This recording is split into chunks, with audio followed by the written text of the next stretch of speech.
మంచి ఆహారంతో పాటు కావాలి స్వచ్ఛమైన నీరు. అదే సనాతన్ జల్. వివరాలకు 8919763872. తెలంగాణ సీఎం రేవంత్ రెడ్డితో మెగాస్టార్ చిరంజీవి భేటీ అయ్యారు. జూబ్లీహిల్స్ లోని సీఎం రేవంత్ నివాసానికి వెళ్లి చిరంజీవి భేటీ కావడంతో అటు సినీ ఇటు రాజకీయ వర్గాల్లో ఆసక్తికర చర్చ జరుగుతోంది.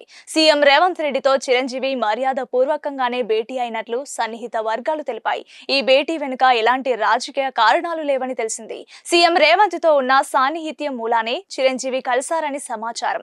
సీఎం రేవంత్ తో కలిసి చిరంజీవి గతంలో కూడా పలు కార్యక్రమాల్లో భాగమైన సంగతి తెలిసిందే. హైదరాబాద్ లోని జూబ్లీహిల్స్ లోనే చిరంజీవి నివాసం కూడా ఉంది. తన ఇంటి పునరుద్ధరణ పనులను క్రమబద్ధీకరించాలని నటుడు చిరంజీవి పెట్టుకున్న అప్లికేషన్ ను చట్ట ప్రకారం 4 వారాల్లోగా పరిష్కరించాలని జీహెచ్ఎంసీని హైకోర్టు ఇటీవల ఆదేశించిన విషయం తెలిసిందే.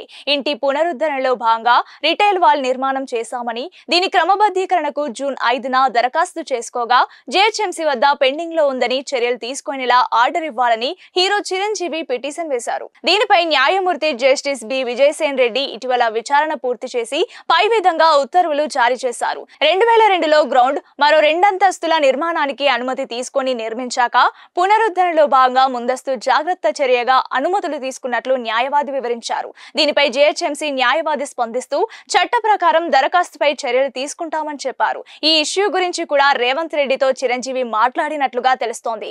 ఇంకో విషయం ఏంటంటే ఈ నెల 22న తన 70వ పుట్టినరోజు జరుపుకోనున్నారు మెగాస్టార్. ఈ సందర్భంగా రాష్ట్ర ప్రభుత్వంతో కలిసి ఏదైనా ప్రత్యేక వేడుక జరుపుకోవాలనే ఉద్దేశంతో ఆయన సీఎం ని కలిసారా లేదా రాజకీయంగా మరే అంశంపై చర్చించారా అన్నది ఇప్పటి వరకు స్పష్టత రాలేదు. మొత్తానికైతే ఈ భేటీపై ఇండస్ట్రీలో రాజకీయ వర్గాల్లో చర్చలు జోరుగా సాగుతున్నాయి.